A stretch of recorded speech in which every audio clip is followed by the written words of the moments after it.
Tu estudava em geografia, a climatologia, Sim, a os geologia, né, a hidrologia, isso tudo com a evolução tornou-se ciências independentes.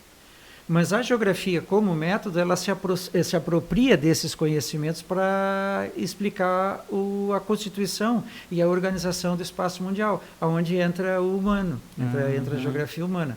Eu, por exemplo, acabei tendo uma formação básica na geografia física e depois eu comecei, pela história, comecei a fazer um outro tipo de trabalho. A geografia humana foi onde a gente se conheceu ali no ISP, né, dentro daquela proposta daquele modelo de geografia que é só uma cadeira, né? Teria que ter a cadeira 2, né? Eu acho que teria que ter mais. 2 ou 3, quem sabe.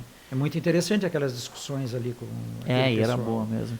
Porque, o legal, o que foi o legal ali na geografia humana, né? Porque é a desconstrução, não do conhecimento, sim, mas do que a gente achava que era geografia. Porque geografia, eu entrei ali, e eu acho que eu e todo mundo entrava ali, né? Para mim, geografia era mapa, era rio, era montanha, né? Isso.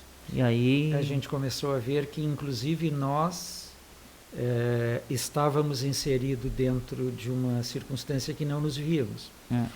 Uma questão que me lembrou o André, o prefeito André, que ele diz assim: Paulo, eu lembro da tua aula uma vez que eu cheguei em aula e tu diz assim, a aula hoje vai ser sobre cadeira. E eu fiquei olhando sobre cadeira. E aí a gente desenvolveu a aula e a gente percebeu que aquela cadeira tinha muito mais de conteúdo do que propriamente a gente percebia. Ali tinha mão de obra, tinha tecnologia, tinha matéria-prima, tinha transporte, tinha impostos. Claro. Então, mas era uma cadeira. Então, assim, esta questão de tu utilizar o recurso e através do recurso tu explicar, tudo está contido nele. Tudo está contido nele. E às vezes a gente não vê o trabalho.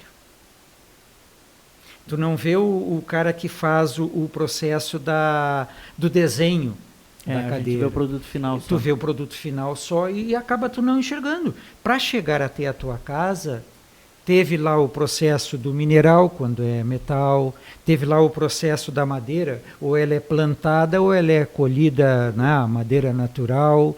A água que alimenta esse processo produtivo, né, porque a água está em tudo. Eu acho que é The Corporation, que tem um filme, que um dos CEOs de uma grande empresa, ele não sabia o custo da água para produzir um tapete de $5.